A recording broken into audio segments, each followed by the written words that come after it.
Naghiwalay si Abram at si Lot. 13 kabanata.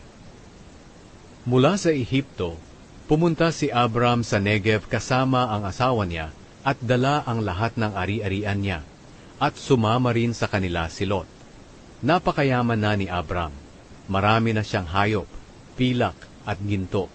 Mula sa Negev, nagpalipat-lipat sila hanggang makabalik sila sa lugar na dati nilang pinagtayuan ng tolda. Ang lugar na ito ay nasa gitna ng Bethel at Ai.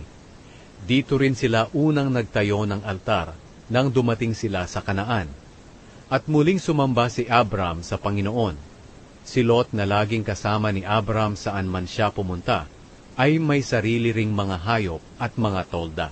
At dahil marami na ang mga hayop nila, at iba pang mga ari-arian, hindi sila maaaring manirahan sa isang lugar. Ang pastulan ay hindi magkakasya sa kanila.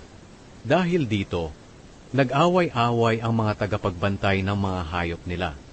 Nang panahong iyon, ang mga Kananeo at mga Perezeo ay nakatira sa lupaing iyon.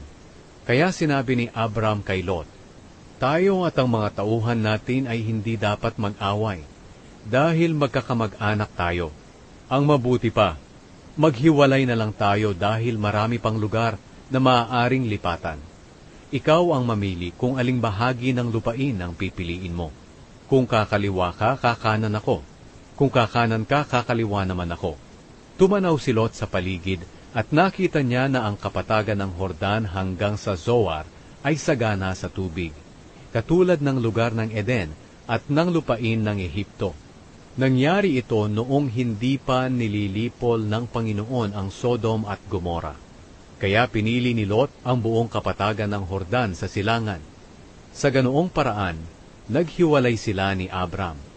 Si Abram ay nagpaiwan sa Kanaan, habang si Lot naman ay naroon sa mga lungsod ng kapatagan. Nagtayo si Lot ng mga tolda malapit sa Sodom. Ang mga tao sa Sodom ay talamak na makasalanan. Labis ang pagkakasala nila laban sa Panginoon. Lumipat si Abram sa Hebron. Nang nakaalis na si Lot, sinabi ng Panginoon kay Abram, "Mula sa kinatatayuan mo, tingnan mong mabuti ang paligid. Ang lahat ng lupain na maaabot ng paningin mo ay ibibigay ko sa iyo at sa mga lahi mo, at magiging inyo ito magpakailanman. Pararamihin ko ang lahi mo na kasindami ng buhangin sa mundo. Ang buhangin ay hindi kayang bilangin, kaya ang mga lahi mo ay hindi rin mabibilang.